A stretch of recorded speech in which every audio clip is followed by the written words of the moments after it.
Yeah. Wyatt begins in like 5, 4, 3, 2, 1. Yo!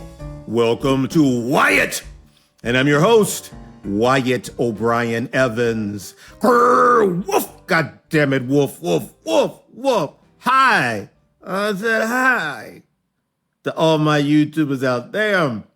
Well, if you like what you hear and if you like what you see, then click all of those subscribe buttons at the bottoms of all of your screens. And because I know you loves me, I know you do, give me some likes. And because I always like to know what you are thinking, then, give me some feedback. It is greatly appreciated. It really, really is.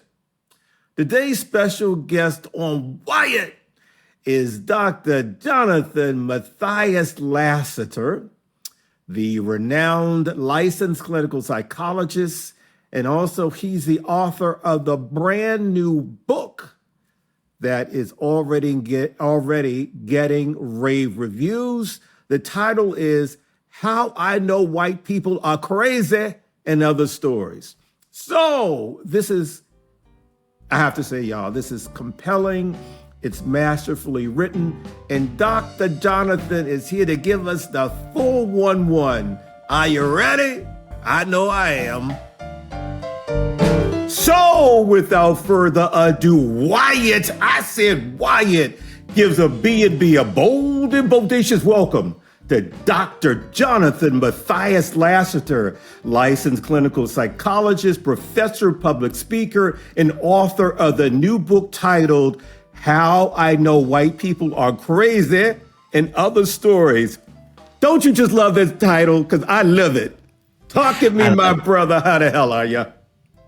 I'm good. Thank you so much for having me. I'm happy to be back with Wyatt and the Wyatt audience. It's always a pleasure to be here. So thank you so much for having me. Man, it's always a pleasure for you to come by. Okay. First of all, you are a licensed clinical psychologist in private practice at Lassiter Health, specializing in culturally informed mental health services. You're also the award-winning co-editor of the first and only text to focus solely on Black LGBTQ plus Americans' holistic health. It's titled Black LGBT Health in the United States: The Intersection of Race, Gender, and Sexual Orientation. And I'm so glad to have you here because we are here today to discuss your just released volume titled How I Know White People Are Crazy and Other Stories. Congratulations. It's already getting rave reviews, man. Thank you so much. I just really hope that people can connect with the emotions in the book and that they walk away from the book having learned something. That's my desire. If nothing else, I hope those two things happen. Absolutely. Dr. Jonathan, what compelled you to write the book, and what was the thinking behind the title, which says a lot?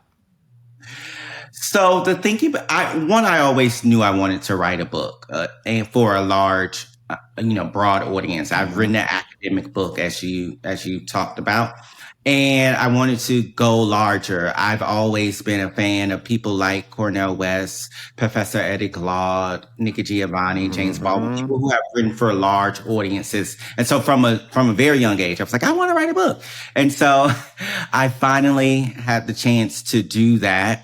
And the book really comes out of an essay that I wrote when I was on internship back in 2014. And it was inspired by Toni Morrison's book, Whiteness in the Literary Imagination. And so I originally wrote an essay called Whiteness in the Psychological Imagination. And so people really responded to that. And when it was time for me to write my book, I thought I would write again, a book for a larger audience, but a little bit more academic. And my agent was like, no, you should lead with your stories.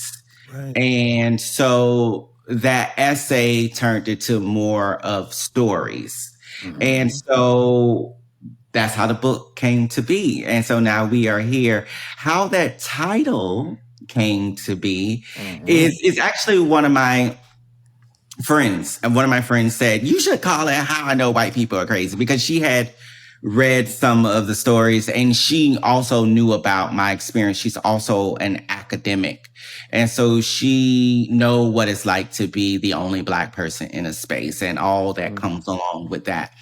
And so I thought about that, and it also comes from my father. Something my father used to say as a child, like, "Boy, these white people crazy," like, whenever he had experienced some act of racism that didn't make sense. That was what he would say. And so the title comes from a lot of different places, but we landed on it because we thought it would be provocative and get people's attention. It does. And hopefully they pick it up and engage with the ideas in the book.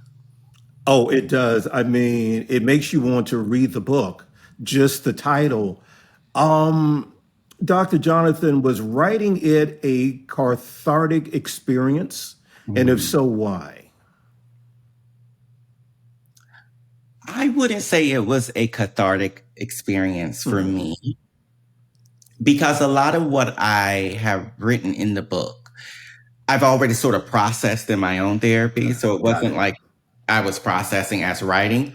It was a remembering of the events. It did bring a lot of those emotions back to the fore for me. And there were some days where I would write a paragraph and that would be all I could write. And I would have to stop for the day and then start back the next day because it was very emotional. So I wouldn't say it was cathartic, but it definitely was an emotional process. Okay. Thank you for that. Let me tell you, my brother, I read it twice, and you have something so special with How I Know White People Are Crazy and Other Stories. And I love the title. I'm sorry, just like sticks in your brain. You got something so special. Everybody, look. This is a masterfully written book. I love it, Dr. Jonathan, that you weave your life story in the book. So for me, it's like a hybrid. It's like reading both a scholarly work and a novel, because again, you're weaving your life into it. And it's beautifully structured. Like I said, it's masterfully written. It's full of punch and impact. It grabs you and hooks you right from the jump. You bare your soul, and that makes it an intimate read. So How I Know White People Are Crazy and Other Stories is a seminal, substantive, and critical work. Now look, don't go breaking your hand, patting yourself on the back. I'm not. I actually feel I'm very playing nervous. with you. No, I really feel nervous about this going out into the world because of those things that you said. It is very personal. Kiese Layman is an author who I really admire and look up to his work. His memoir, Heavy, was very much on my mind as I was writing this, because he talks about heavy as not just being self-exploration, but a reckoning. Okay. And so I tried to embody that as I was writing, because I didn't want to sort of cast myself as this pristine hero. I really wanted to show all my flaws and all of my contradictions as I am working through mental health, working through this whiteness mindset that I describe in the book myself, as well as trying to help everyone who reads the book go on that journey as well. So I'm very nervous because it is very vulnerable, and I don't shy away from my own inconsistencies and contradictions and messiness. And Lord knows we all have messiness, some more than others. So that's just the way it is. Before we delve into your compelling new work, let me ask you this. Why did you decide to enter the mental health field? I saw a need. That's the short answer. I saw a need for mental health care among Black people, among Black LGBTQ plus people. And so that's what really made me go ahead and say, this is what I want to devote my life to. Now, before that, as a child, I was very much interested in why people did the things they did, because I grew up seeing family members do things. I was like, no, if you knew if you did A, you would get B, and you did A, you got B, and now you're upset. I don't understand what's going on, right? So, so Yeah. so I sort of wanted to understand why people did what they did, and then I heard about this thing called psychology, and then I started to hear about all how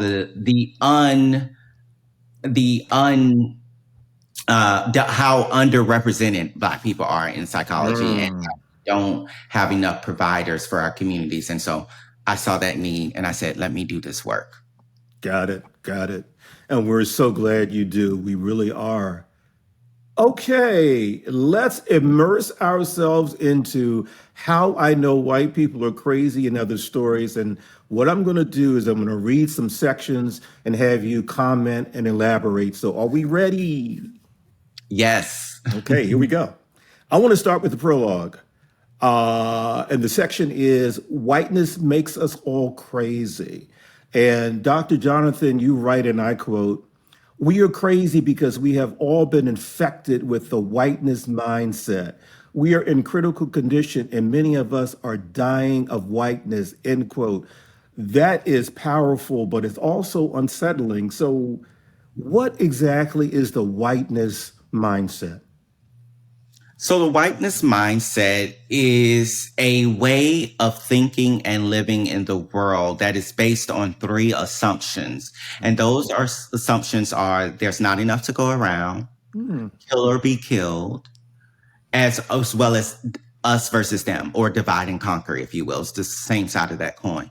And so when people live life as if those things are true, they end up valuing materialism, competition, and individualism over everything else. And what that does is it sets them up in a world where they see people as adversaries instead of people to be in community with. They don't see themselves as having a connected fate. They don't see themselves as being responsible for other people, only themselves. And so it makes it easy for them to engage in acts of oppression, to be silent in the face of oppression, as well as it contributes to people cutting off their emotions from themselves, as well as not having compassion for other people's emotions. That makes sense. Okay. You continue, and I quote, this is a long quote, but it needs to be read. Okay, here we go. Black people and other people from the global majority suffer from the crazy too. They show evidence of an internalized whiteness mindset when they self diagnose as having imposter syndrome, engage in colorism and anti Blackness, encourage their children to abandon their native languages so they can fit into English speaking environments, kick transgender and gender non-conforming children out of their homes because they believe it is what a white God would want them to do, and abuse their own children in hopes of sparing them from the abuse of white people. That's heavy. Let's delve into that a little bit. So what I wanted to do in this book is to, one, outline the whiteness mindset, and it's based on those three assumptions I just named. I also wanted to show how the whiteness mindset is not something that only white people suffer from. It is also something that Black and people from the global majority, all of us, suffer from, because we have all been socialized to think in those ways, as I talked about, as if those three assumptions are true.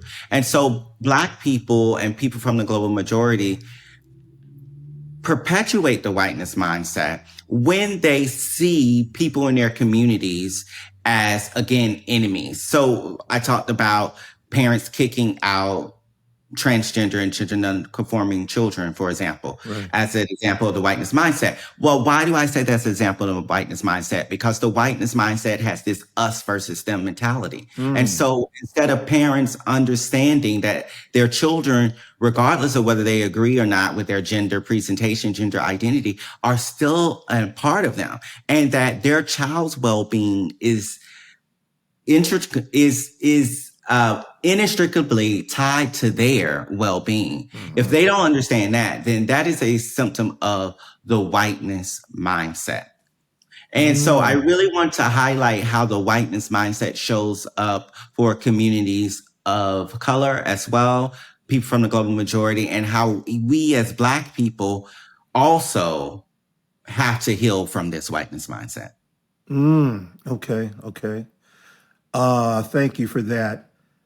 Dr. Jonathan, let's move to the section called The Impact of Whiteness. And this really touched me. So you write, and I quote, "My father led his family from a space where he simultaneously fought white people's brutality and internalized the whiteness mindset. He loved us toughly. It was a love that was hard to see on the surface, but it was there. To protect us from the indignities inflicted by white people, he taught us to be strong at all costs. It was as if he believed that having no emotions meant that they could never be bruised. Wow. A barrier was better than a breakdown, but barriers are not cheap. The bigger cost, I grew up unsure if my father loved me, end quote.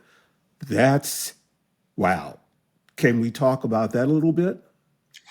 Yes, so that story really highlights a lot of work that I've had to do coming to terms with my own relationship with my father. And as a child, I really did not like him much because I just thought he was so mean. That's what I used to say, like, daddy's so mean, daddy's so mean, right? And what I start to understand as I became an adult and went out into the world myself, as he would say, you'll understand when you go out in the world yourself. And so when I started to do that, and I started to get a better understanding of Black history and of African-centered ways of living and African philosophies and things like that, I started to say, oh, okay, so my father's treatment of us is not something just because he was a mean person or a bad person, but there is a cultural context. There is a psychological, emotional context from which my father is acting. And that context is one in which he believed that vulnerable emotions, could get you killed. And he believed that because he saw that growing up in 1950s Georgia. He literally saw that if you were too angry or too expressive, that some white person could come along and use that as a reason to harm you. He saw his own father suffering racism. And so he said, I have to be strong at all costs. And you, as my son, I'm going to teach you to do the same because you're a Black man in this world. And so while there was definitely this desire to protect me, I did not understand why. And I just saw it as this distance and this meanness and this harshness. And so then I grew up wondering if he loved me. I grew up depressed because I was like, this guy really just hates me.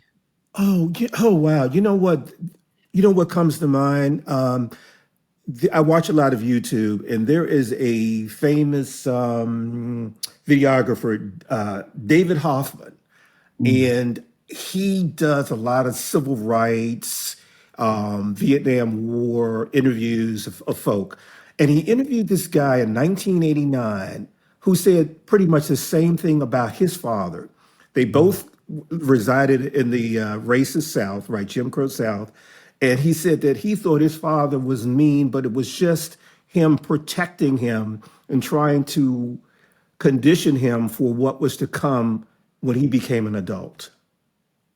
Yeah, and I think that is a common, unfortunately, I think for a lot of people of that generation. Again, my father was born in 1950. I was born in 1983. So I think that is a common relationship that a lot of Black sons have with their Black fathers, from, being of those two different generations. Right. And unfortunately, it's hard for some people to connect that treatment to the historical and cultural context. And it can be hard for them to forgive their fathers and to heal and move past it because they keep it at the individual level. But what I'm trying to do in this book, in that particular story, is to say, yes, there were emotional, individual level costs. However, what is also true is that this comes from a cultural, historical, intergenerational trauma place. My father, his family, a lot of Black people were traumatized by racism, and no one ever received treatment.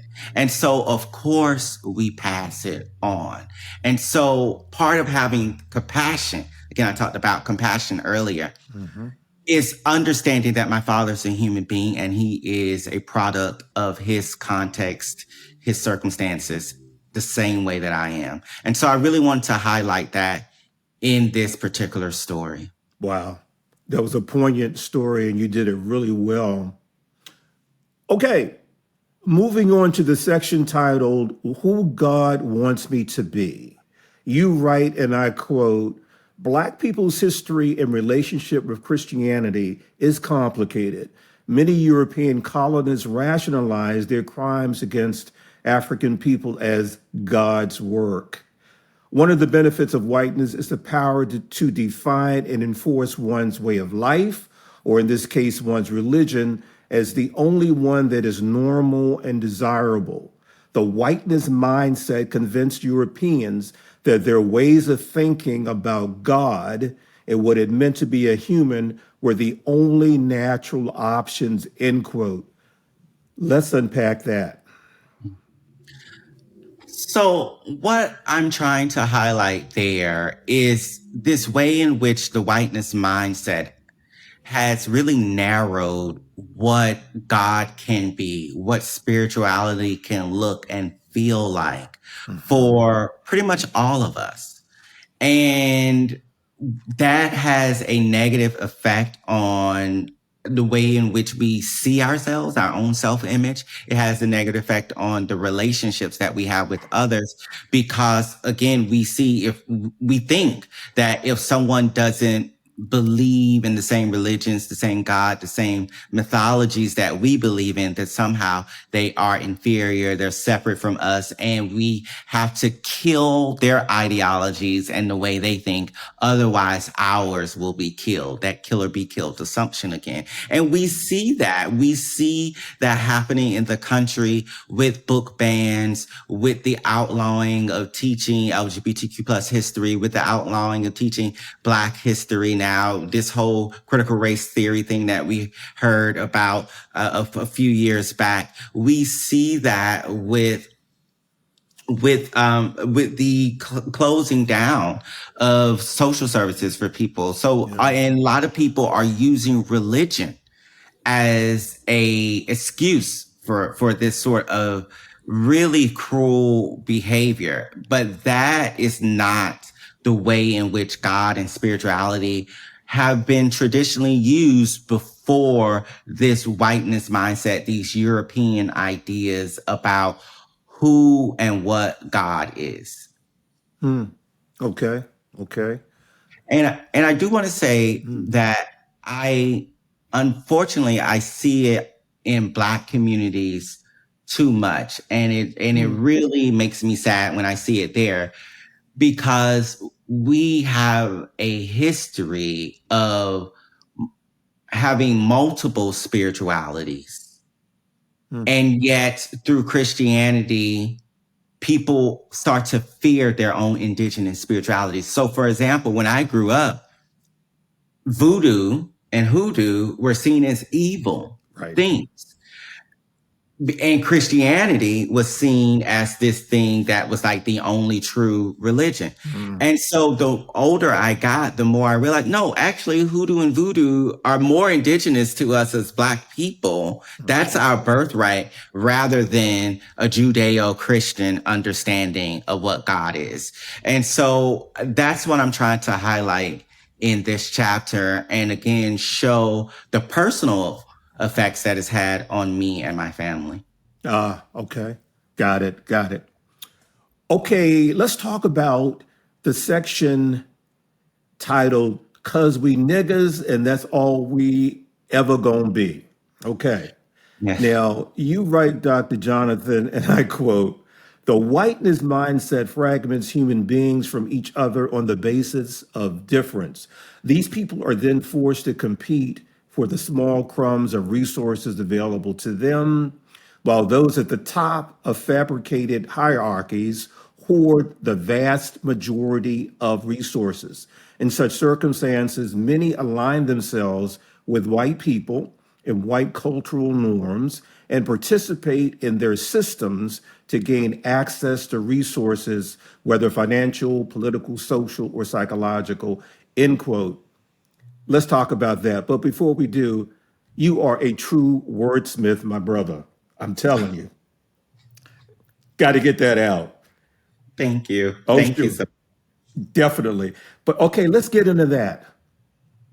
So again, what I'm trying to highlight with this particular story are the ways in which people who would be allies, given our shared interest, are turned against each other based on the false power put into a whiteness ideology, right? Or a way of thinking, a valuing of white culture, and really the power that comes along with being considered white in most of the world.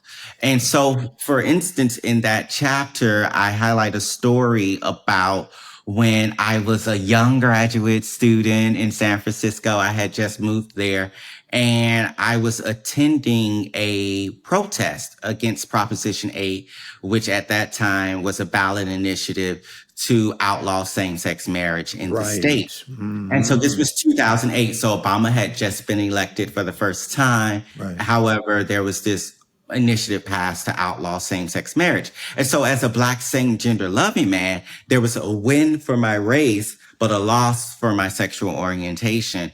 And so I go to this protest to make my voice heard. And what do I hear at the protest? Is racism. I hear people, white gay men, blaming Black and Latina people for the passage of Proposition 8. I remember And that. Yeah. right, you remember that? I do. I do. And of course, that was based on misinformation. And what we ended up finding out was that it was the Mormon Church that had actually, supported that initiative. And so what that told me, though, at that moment was like, hey, listen, we have a common cause. Right. Black, Latina, white, Asian, we all want marriage equality, right? And again, and not just Black, Latina, Asian American, LGBTQ plus people want marriage equality. We also know that the statistics at that time showed that about 63% of Black Americans as a whole supported rights for LGBTQ plus people. So the false narrative of division and competition really, again, separate groups that should be allies fighting against the powers that be, that's harming all of us. And so that's really what I'm trying to highlight in that chapter, again, through telling my own stories. Okay. Okay. The next section, I like this one. It's called Shiny Object Syndrome. And you write, and I quote, "The rewards from the system structured by the whiteness mindset can be so pretty and shiny from afar. They can distract you from your connection with yourself and something greater than yourself, leading you to chase after accolades and success regardless of what it takes to achieve it, end quote. Let's let's get into that because that is so true. It's so true. And I have also fallen victim to that as Me well in too. pursuit of education and different job positions. And so, to say it simply, sometimes we give up our culture, we give up what we know to be right in order to get the good job, in order to get the raise, in order to fit in into these predominantly white spaces. Hmm. And I remember one time I was at this place, and this white guy had said to me, "Oh, you're getting a PhD. Why can't other Black people do this?" Right? As there have been some Black people who would take that as a compliment, right, and say, "Oh my gosh, yeah, well, you're right. Why can't other Black people do this?" Right? Because that's in that way, this guy was sort of like accepting me while trying to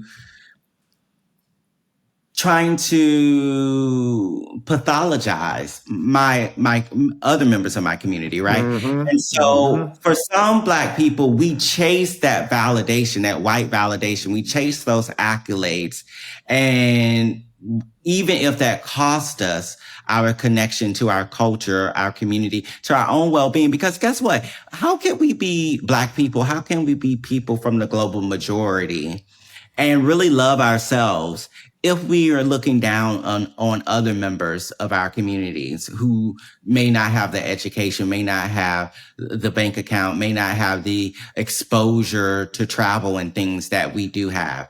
It is a real problem, and it really divides us. And again, it can create isolation, depression, and anxiety in the people who are perpetuating this whiteness mindset in that way. Mm. Okay. Uh, Here's a section that I like. It's called Dr. Lassiter is intimidating. You write, and I quote, an educated Black man is considered a dangerous person. That's a fact, even in the second millennium. I've experienced that. Please, let's talk about it. So again, that comes at the beginning of a story where, as a professor, I was teaching health psychology Mhm. to undergraduates, and one of my evaluations came back. Students evaluate, professors about how Right. they're doing, and the evaluation came back, and it was like, I like the class, but Dr. Lassiter is intimidating. Oh, oh no. And I was like, what are you talking about? Because I'm like really nice. Like, I have a lot of energy. You see how I present here, right? Like, I Right. have a lot of energy. I think I have interesting assignments. And so for them to say that, I was like, what is this about? I don't understand how you could perceive me as intimidating. And after thinking about that for a little while, what I realized is, oh, you're not used to having a highly intelligent Black person in front of you whom you do not have control over. Mm.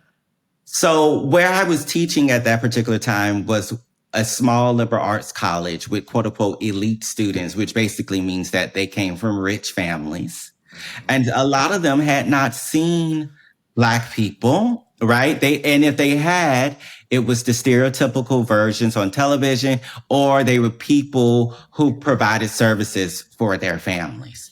So to be in the presence of a Black person like myself, whom, no, I'm the one deciding what your grade is, right? I'm judging the quality of your work. That really messed with them. Hmm. And the only way that they knew how to express that was to say, you're intimidating. I'll bet you they didn't have any like evidence or anything to back that statement up. No, they didn't. And I went to my white colleagues because, again, I'm the only person with any melanin on faculty. So I go to my white colleagues and I say, "Hey, listen, this is what I heard. Like, am I doing something that you all aren't doing? Like, what's happening here?" And one of my colleagues, to her credit, and I really appreciate her, she said, "No, you're not doing anything." She was like, "They're just not used to having Black professors." They were like, the same thing that you're requiring of them, we require of them. Mm-hmm. Uh-huh. Uh-huh. So that's part of that whiteness mindset that they saw me as inferior to them. Because of what I represented, because I went against that stereotype, it created cognitive dissonance and it created fear in them. And they saw me as a threat. Have mercy. Okay.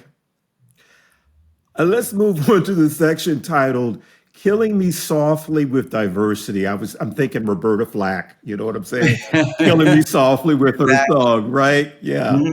But killing me softly with diversity. You write, Dr. Jonathan, and I quote, "We have a society of Black people whose mental health is suffering from oppression, and too few Black people are allowed access to the required training systems and professional positions to help their communities," end quote.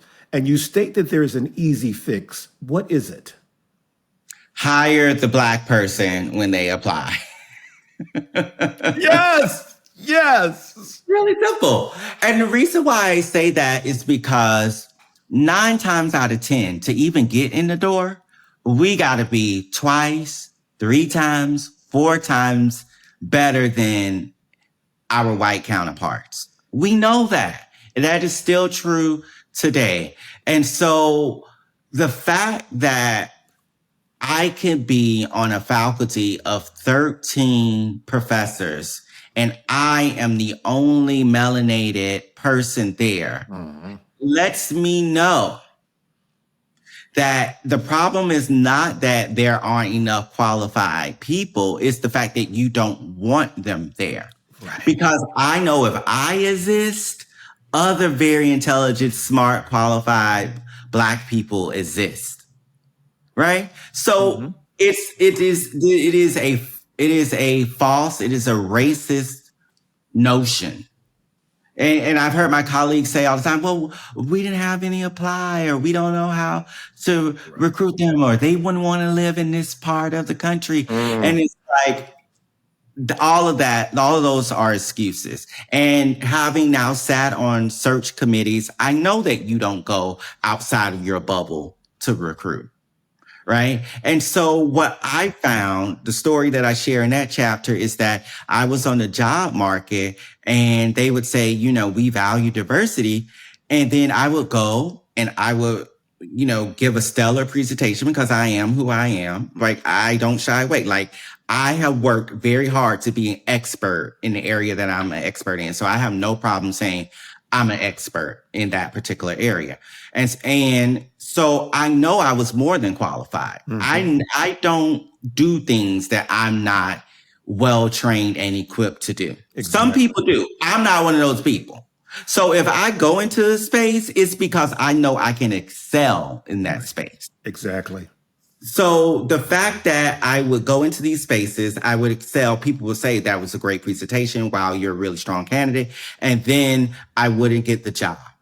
And then I go and I look, a few months later to see who they hired. And it's a person that doesn't have anywhere near my qualifications. Right. And what that told me, it told me several things. One, they don't really value diversity. Two, what they wanted was a person who would not challenge their power. So in this particular case where I was interviewing for an academic job, they did end up hiring a person of color, but it was a person of color who was fresh out of graduate school and who they knew would not be a threat to their status quo. And they could mold that person as well, probably. Exactly. Okay. Wow. So I had to let go. So now I no longer believe white people when they say they value diversity. Yeah, I agree with Yeah. you. I agree Mhm. with you. No, you don't. Your actions don't show it. Absolutely. Mhm. Absolutely. And as we all know, actions speak louder than words. Mhm. So that's what that chapter is about. I try to highlight that in the story. And again, it literally almost killed me because I have sickle cell anemia, which I share in the book. Right. And I ended up in the hospital because I was so stressed out. I was dehydrated So and I had sorry. a pain crisis. Yeah. And I was in the hospital for 10 days. So I said, I can no longer trust these systems. Hmm. I see. I see.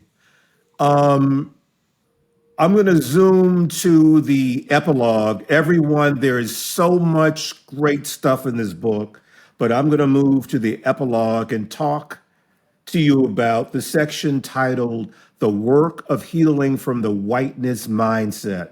And Mhm. Dr. Jonathan, you write, and I quote, excuse me, the whiteness mindset has been and remains a problem, a pathological mindset that leads to harm for everyone, regardless of their race and ethnicity, gender, sexual orientation, nationality, ability status, income, or wealth. The whiteness mindset has harmed generations of people, including my family. And the whiteness mindset renders my profession of psychology a fraud, given the ways in which whiteness has narrowed its focus to the white human mind. End quote. That's a lot to unpack, I will try my best. and I know you will. So again, the whiteness mindset is again, it's a way of thinking. So it is not limited to just one particular race, sexual orientation, gender, class of people. It is something that we are all susceptible to. And at a certain degrees, we all perpetuate. And one of the things that I try to highlight, particularly in the epilogue, is that it is all of our responsibility to one, diagnose and recognize the whiteness mindset, and two, do the work of healing from it. Knowing though that because of the ways in which this world is set up and and it reinforces people who live by the whiteness mindset and the Mhm. ways we have all been raised, it is really hard to get to zero Right. when it comes to the whiteness mindset. I think the most we can do is hope to have like a mild case of it, if you will. Right. And so, but we can't, but there are things we can do to get to that mild case of the whiteness mindset. So I really want to highlight that it affects us all. Mhm. Again, not just white people, but also people from the global majority, Black people, and the ways in which we turn on each other, as I mentioned before. I also, when it comes to psychology, we know that psychology is based on the ideas of white European men from the 1800s mostly. That's where the roots of the psychology that is practiced in the United States and in Europe comes from. However, it is a false origin story. Psychology predates Europe. And so what we know is that psychology starts on the African continent, Mhm. where everything else starts because humanity starts on the African continent. And so instead of psychology being about the study of the human mind and behavior, as European people have sort of narrowed it to be, psychology from an African perspective is the study of the illumination of the human spirit. And there was a focus on oneness and spirituality and collective self-identity and community. And we don't see that now in the psychology that we have in the United States and in European countries. And it is a very individualistic affair now instead of a communal one. And so Mm. psychology is not the study of the human mind. It is the study of how white people think about the human mind. And we all need to know that, because unless you have a mental health provider who has worked diligently to undo the whiteness of the education that they have received, even if they are a person with melanin, they're basically giving you tools designed by white people. Ooh, wow. Okay. I'm going to ask you a cliched question, and here it is. What are some takeaways from How I Know White People Are Crazy and Other Stories? Yeah, so the takeaways are simple to me anyway. And that one is that what you think you know about psychology Uh-huh. is is very narrow, right? What you know is very narrow. That is not the whole of psychology and mental health. We talk a lot about mental health now. There's becoming less and less stigma, and that's great. However, there are indigenous forms of psychologies of healing that we are just starting to learn about because it has been hidden and suppressed by white people in the psychology field. And so I want people to know that what they think they know about psychology is very, very narrow. I also want people to know that there are different ways of doing things, that we don't have to live by the whiteness mindset and let it control us. Again, it may be hard to completely eradicate it within ourselves, given the ways in which we've all been socialized in this white supremacist world. However, there are things that we can start to do to decrease how much it affects our thinking and our behavior. And so those things can, again, start with just becoming aware of African-centered psychology, indigenous psychologies, becoming more connected to our community and in the ways in which we heal, prioritize communal healing and not just individual healing, as well as connecting with nature and the energy giving life force that's in everything. And so those are just a few ways we can start to move away from thinking about healing solely within the whiteness mindset context. And so that's what I want people to get out of this book. And if nothing else, I want you to read a good story that makes you laugh, cry, get angry, all those things, because all of those emotions are in there as well. Again, you have done one hell of a masterful job with this book. It is compelling. Like I said, it has such an intimate feel because you bring yourself no holds barred into it. We're learning so much stuff. And now I understand why white people are crazy. I think I understand better why white people are crazy. Mhm. Okay, let me throw out one more quote from you, and you say this, and I quote: "I am frustrated, but I am not mad. I am not hopeless. In fact, I am exercising my power in writing this book. I am using my vision to write to you." End quote. So you give us something very positive at the end. Yes, I am using my power to write to you. Again, I really want people to understand that they have options, Mhm. that the world that we live in is not the way things have always been done.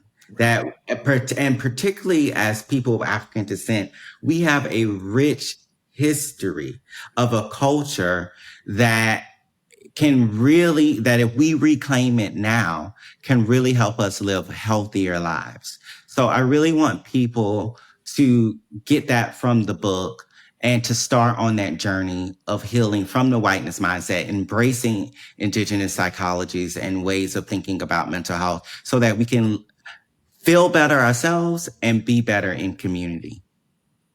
All right, now. Now, before we bounce, Dr. Jonathan, give us all of your social media information.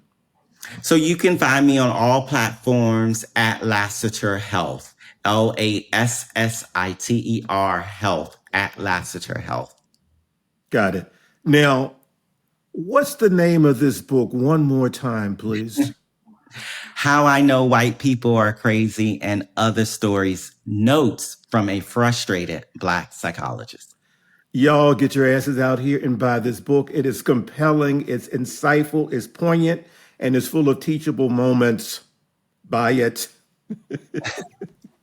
Yes, please buy it. Buy it. Buy it. Oh, wow. Dr. Jonathan Matthias Lassiter, thank you for stopping by. Wyatt, you know, it's always good for you to stop by. And look, much success on the book. I know it's going to be a bestseller. It's truly incredible. Thank you. Thank you so much for having me. As I said, I always enjoy my time with you and your audience. And yes, I of course hope it's going to be a bestseller, but more than anything, I hope that people really connect with the emotion and walk away having learned something that they feel can help them live a better, more fuller life. So I'm just grateful to have the opportunity that I get to write a book and I get to have it be in front of people. I'm just really grateful. So thank you to you for for allowing me to chat about the book on this platform. And thank you to everyone out there who has bought the book or will buy the book. Well, all I can say is power to the Black peoples. Yes. Thank you, Dr. Lassiter. Thank you. Yeah. So, y'all, there you have it. You can find the official Wyatt podcast page at WyattEvans.com, the go-to destination for LGBTQ plus news, features, commentary, and entertainment. WyattEvans.com is visited by more than 100 countries on the regular. All I can say to that is, hey, baby. And at WyattEvans.com, you'll find my smoking hot, HAWT hot, Nothing Can Tear Us Apart series of novels. And as you just saw on the top, the newest installment is called Shattered. I said Shattered. And y'all, Shattered is full of action, danger, intrigue, sexually charged situations, passion, and all of the wonderful elements that you're used to in the Nothing Can Tear Us Apart series of novels. So get your new copy of Shattered. Now you can follow me, your host, Wyatt O'Brien Evans, all across social media, and poof is right there for you to peruse, like TikTok and Twitter and Facebook and Instagram. And if you have any comments or whatever, you can hit me up at wyattonair@gmail.com. So until next time, y'all, woof, goddammit, woof, woof, woof, woof. I said woof.